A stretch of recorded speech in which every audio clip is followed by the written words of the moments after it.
Katulad ng research thesis or dissertation na gumagamit ng mga open-ended question, nagiging maganda ang resulta ng pag-aaral kung maayos itong maisasagawa. Subalit ang bawat research ay mag-iiwan ng panibagong tanong na kung saan ay pagmumulan o pag-uumpisahan ng mga bagong pag-aaral.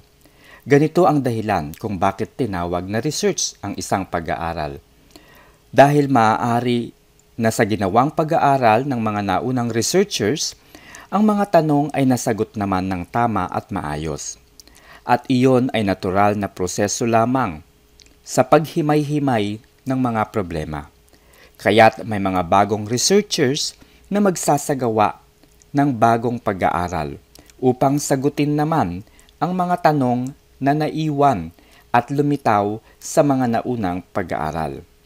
Katulad ng pagpatay sa artistang si Nida Blanca, whose real name was Dorothy Jones Strunk.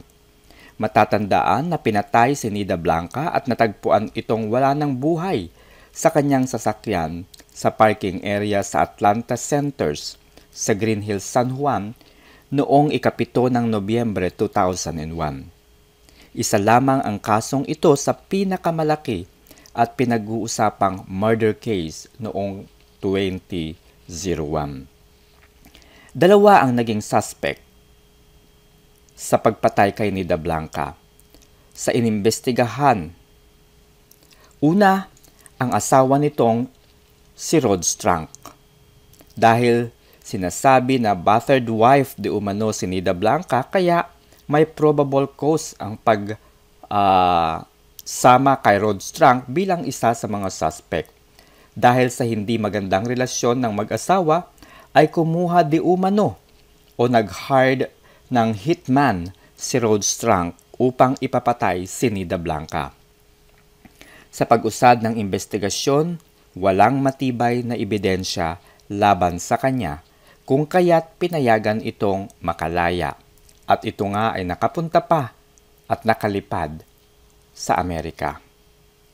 Sa kanyang paglipad sa Amerika ay nagulantang ang sambayanang Pilipino dahil sa lumabas ang balitang nagpakamatay di umano si Rod Strunk sa pamamagitan ng pagtalon nito sa ikalawang palapag sa tinuluyan nitong condominium sa Tracy Inn sa balcony area ng kanyang inupahang condominium. Ano ang dahilan ng kanyang pagtalon o pagpapakamatay? Siya ba ay binagabag ng kanyang konsensya? Ito ang uri ng bagong tanong na maaaring masagot ng mga taong nakasalamuhan ni Rod Strunk from the time na siya ay makalaya. From the time na siya ay pinayagan na makalipad papuntang Amerika dahil baka maaaring may mga tao itong nakausap, kamag-anak o kakilala at napagsabihan ng mga bagay-bagay na related sa pagkamatay sa kanyang asawa.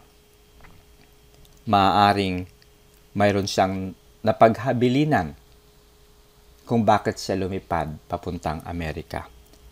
Maaaring may nakausap siya kung siya nga ba ang pumatay o nagpapatay sa kanyang asawa na si Nida Blanca. Ang pangalawang suspect ay si Philip Medel.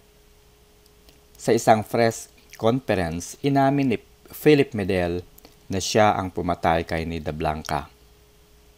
Naging mas magulo ang pangyayari at nagkaroon ng bagong twist ang investigasyon. Isang dahilan ng kanyang pag-amin ay dahil naaawa na di umano si Philip Medel at binabagabag na ito ng kanyang konsensya. Kaya inamin niya ang pagpatay kay Nida Blanca. Subalit lalong naging magulo ang investigasyon dahil makalipas lamang ang ilang araw matapos ang press conference, binawi nito ang kanyang mga sinabi.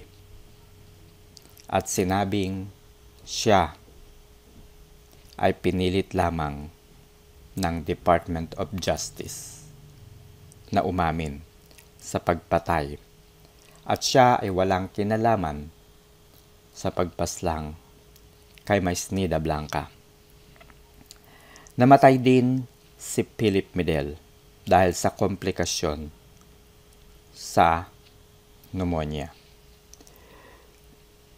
Ang tanong dito mga kaibigan, mga katungkod, magkakaroon pa kaya ng kalutasan ang kasong ito sa pagpaslang kay Miss Nida Blanca? Basahin natin at tingnan ang ilan sa mga lumabas na balita tungkol sa pagpatay kay Miss Nida Blanca. Ito ang balita mula sa PEP, Entertainment News. What I saw at the crime scene after gruesome murder of Nida Blanca. Updated November 7, 2021. So, puntahan nyo na lamang po ang link na ito at kayo na lamang po ang magbasa. Ilalagay ko po ito sa description ng video na ito. Ito naman ang balita na kung saan ay nagpakamatay di umano si Rod Strunk. So, basahin nyo na lamang po sa link ng video na ito.